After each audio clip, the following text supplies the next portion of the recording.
I'm Bill Still reporting for Transit TV News. Want to know your blood pressure, weight, if you have an ear infection or eye problem?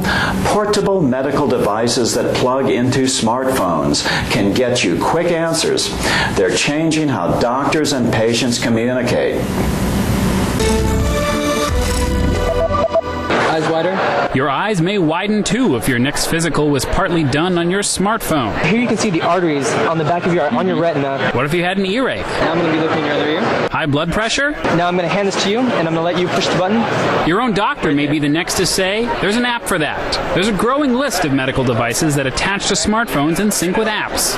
It can capture images of the inner eye and eardrum, take readings, and track data to give doctors and patients health information. Most are for iPhones and essentially turn them into an ophthalmoscope, otoscope, stethoscope, ECG, and ultrasound. Shiv Gaglani, a med student and gadget expert, brought some tools together at the TEDMed conference.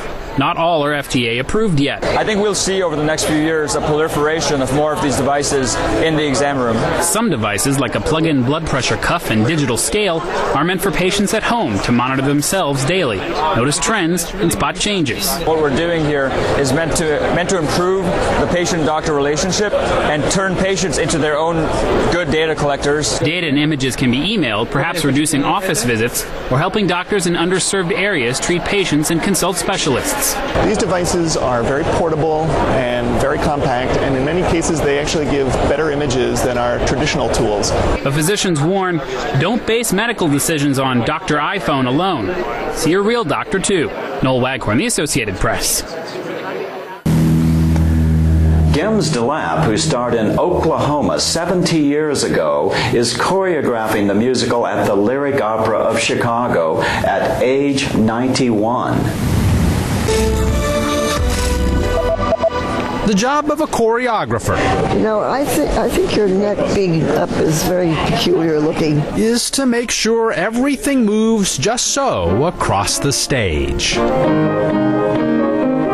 You don't want to do that because you look like you have a stomachache. And Jimsy DeLapp should know. There's no secrets anymore. They all know how old I am. She first danced in that landmark of American musical theater, Oklahoma, in 1943, a member of the Broadway hit's first national tour.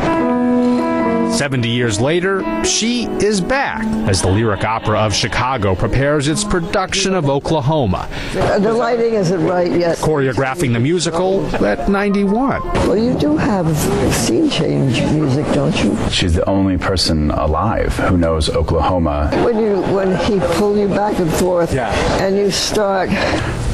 She's the right one for it because she's the only one for it. Jenna McClintock is a dancer in the production. Watching her even just demonstrate the movement with her torso and arms, it's as if she's levitating. I could only hope to emulate it slightly. Don't wait for the high note. Hoping to copy it because this is the role Jimsy DeLapp had all those years ago. It's not always that you get to work with someone who's actually performed the role. Be sure you get in the right place. The one who was once directed, now doing some directing of her own. Lee Powell, The Associated Press. A crane has hoisted a U.S. flag-covered spire to the top of New York's One World Trade Center, under construction at the site of the September 11 attacks. We're going to be hoisting the last piece of spire that'll bring it to its ultimate height, pinnacle of 1776. It's a 22-ton structure that'll house all state-of-the-art lighting facilities as well as a beacon that'll be seen for miles around and give a tremendous indication to people around the entire region and the world that we're back and we're better than ever. And I want to applaud all the people in the region as well as the workers who've dedicated themselves to this great event. And we're going to be hoisting it up to a work platform, positioning such that we can place it very strategically over the next several weeks in its final resting place.